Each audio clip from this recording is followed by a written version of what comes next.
la façon dont l'Ancien Testament voit les choses, où nous devons croire en Dieu, et où Dieu est assis. Attends.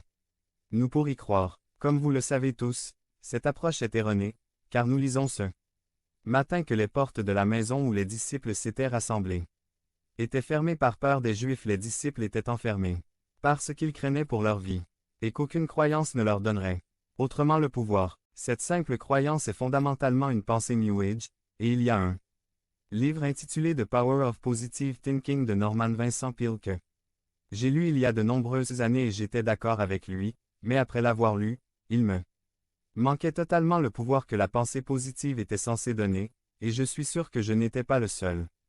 Sans puissance, ni onction, nous perdons notre temps, alors je dirais.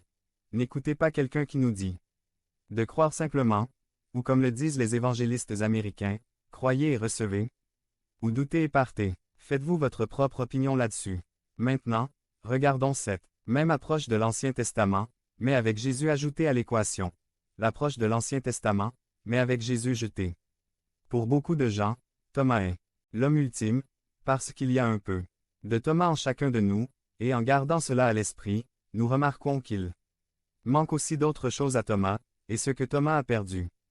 Il a beaucoup à nous apprendre, et la première chose que Thomas a perdue, c'est la paix parce que la première chose que Jésus a dit lorsqu'il leur est apparu a été la paix soit avec vous. Jésus savait qu'ils avaient peur, il savait qu'ils étaient désorientés et impuissants, et il a dit la paix soit avec vous, et c'était pour leur apporter un peu de soulagement, de réconfort et les mettre à l'aise. Or, il est possible que ses disciples se trouvaient dans la même pièce où ils ont eu leur dernier souper quelques jours auparavant, c'est possible.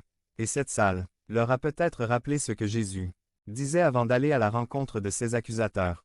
Je vous laisse la paix. Je te donne ma paix. Je ne te donne pas ce que le monde donne.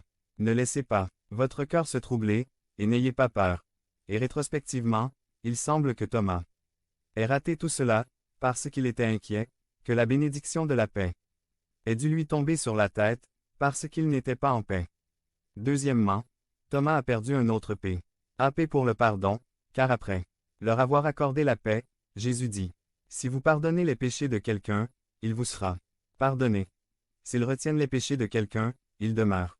Jésus avait pardonné, ou pardonné aux disciples leurs péchés directement après leur avoir accordé la paix. Cependant, il leur a donné et à nous aussi, bien sûr, une sorte de condition pour ce pardon, car Dieu ne peut pas remplir notre coupe de pardon si elle est déjà pleine d'amertume.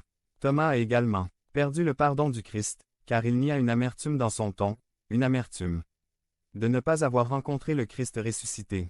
Et troisièmement, en ne rencontrant pas le Christ ressuscité, il a manqué la rencontre dans la présence glorifiée de Dieu, et cela a dû faire mal. Paix, pardon et présence. Thomas les a tout ratés et a demandé à la place un substitut. Ce dont notre société cynique a constamment besoin, et c'est un autre P, et c'est un P pour le test. Thomas a exigé des preuves. Et c'est pourquoi je dois conclure que Thomas doit être l'homme définitif, car, bien qu'il soit doté de la sainteté apostolique, il est comme nous tous parce que dans notre lutte pour maintenir la vie chrétienne, nous perdons tout la paix, le pardon et la présence de Jésus parfois, et en retour, nous nous sommes torturés par le procès. Thomas aspirait à la certitude, à la clarté et à la preuve, et je ne lui en veux pas, car on comprend que le tombeau vide et les rapports de ses condisciples n'étaient pas suffisants. Ce qui pourrait être un vent, après tout nous ne le savons pas, et, si nous sommes honnêtes, cela ne nous suffirait pas non plus, car chercher des preuves pour combler le fossé entre nous et divinité. Viva, il a toujours été avec nous à travers les âges. Nous devons donc nous demander, Thomas était-il vraiment un disciple? Parce qu'il était si ordinaire, est-il autant que nous? Est-ce que je suivais les mouvements du disciple? Eh bien, je suppose que non parce que, nous lisons plus loin. Dans le passage que Jésus tenait à lui apparaître un autre jour, et combien d'entre nous ont vécu cela?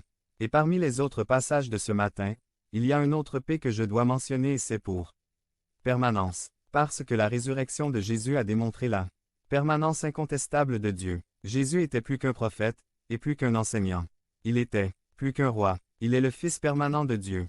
Thomas a finalement eu le dernier mot en disant que Jésus est mon Seigneur et mon Dieu, ce qui signifie que Thomas a reçu sa demande et a été satisfait. Maintenant, tout cela est très bien. Mais vous l'avez remarqué, l'accent est toujours mis sur « nous ». Tout le travail doit encore être fait par nous. Dieu ne participe-t-il pas à cela? Une version du Nouveau Testament de l'histoire. Eh bien, pour passer à autre chose, c'est le cas, alors maintenant nous allons examiner cette histoire. À partir d'une version du Nouveau Testament, et je vais commencer par un dicton formidable que j'ai appris il y a de nombreuses années et que j'aime, et c'est la religion concerne la relation de L'. Homme, avec Dieu, alors que le christianisme concerne la relation de Dieu avec l'homme. Cela implique que la religion concerne ce que l'homme peut faire pour impressionner Dieu, ou le christianisme est l'endroit où Dieu nous a imprimé une simple moralité. C'est là que Dieu s'abaisse. À notre rencontre, nous, simples mortels. Les deux homélies que je viens de prononcer sont plutôt bonnes pour le moment, mais elles parlent toutes de ce que nous faisons pour Dieu. Et dans les deux cas, on nous demande simplement de croire. Je veux dire, est-ce que Dieu s'assoit et attend que nous croyions, puis dit, eh bien, il semble que je crois suffisamment maintenant, je suppose que je ferai mieux de faire quelque chose. Non, nous avons besoin de plus, parce que nous pouvons nous identifier à ces disciples terrifiés dans cette pièce verrouillée ce jour-là, parce que nous savons qu'ils étaient aussi croyants, et cela n'était clairement pas suffisant, car ils étaient totalement impuissants à le faire, n'importe quoi, et ils ne savaient certainement pas quoi faire. Ensuite, ni quoi croire. Mais avant de poursuivre notre histoire, avançons de quelques années et considérons le fait que la première génération de chrétiens, contrairement à nous, n'a pas hésité à prêcher la bonne nouvelle de la résurrection du Christ et ils l'ont fait, avec verve et conviction, à tel point qu'ils ont converti des centaines de milliers de personnes à cette nouvelle foi chrétienne. Il faut donc conclure que quelque chose, quelque part, a changé, parce que nous n'avons pas le même dynamisme, le même enthousiasme, ni le même pouvoir. Cependant, nous savons que les disciples ont ensuite parlé avec puissance et autorité. Mais aujourd'hui nous lisons qu'ils étaient effrayés et impuissants, même s'ils avaient été témoins de nombreux grands miracles accomplis par Jésus. Peter avait marché sur l'eau. Chacun des 12 disciples, y compris Judas, avait guéri les malades au nom de Jésus. Chacun d'eux avait ordonné aux démons de sortir des possédés. Bien d'autres avaient mangé du pain et du poisson qui semblait ne jamais finir pour nourrir la multitude. Les disciples avaient été témoins de tout cela et y avaient également participé, mais après le vendredi saint, ils se sont retrouvés impuissants. Ils ne pouvaient même pas prendre soin d'eux-mêmes, et encore moins faire ce que le Seigneur leur avait commandé. Alors, comment ces disciples ont-ils soudainement acquis du pouvoir? Eh bien, lorsque Jésus ressuscité leur est apparu, il les a bénis et il y a pardonné le péché. Et le verset 20 de Jean 20 nous dit que alors il souffla sur eux et leur dit, « Recevez le Saint-Esprit. » Il souffla sur eux. Pensez-y, cet homme qui vient de ressusciter et qui souffle soudainement sur vous est un peu effrayant, il ressemble à un film d'horreur, mais c'est ce que la Bible nous raconte. Mais cela est extrêmement important, car la Bible fait constamment référence à Dieu qui souffle dans quelque chose, et ce que Dieu respire est bel et bien béni. Il devient oint et habilité. Et comme vous le savez, chacun des événements du souffle de Dieu dans la Bible est une référence directe au Saint-Esprit lui-même, et le Saint-Esprit est celui qui a le pouvoir. Vous souvenez-vous de Dieu se penchant pour respirer sur l'argile qui a formé Adam? Dans le livre de la Genèse, puis de Dieu disant qu'il était très content. Ce n'est qu'un exemple de sa respiration, il y en a bien d'autres. Jésus aussi a insufflé la puissance du Saint-Esprit sur ses disciples, et avec cette puissance il a dit d'aller prêcher l'Évangile, la bonne nouvelle au monde, et comme l'a dit un commentateur, il a donné la puissance à ceux qui n'en ont pas la force, il leur a donné le pouvoir de faire sa volonté, et nous connaissons tout l'hymne qui nous demande de respirer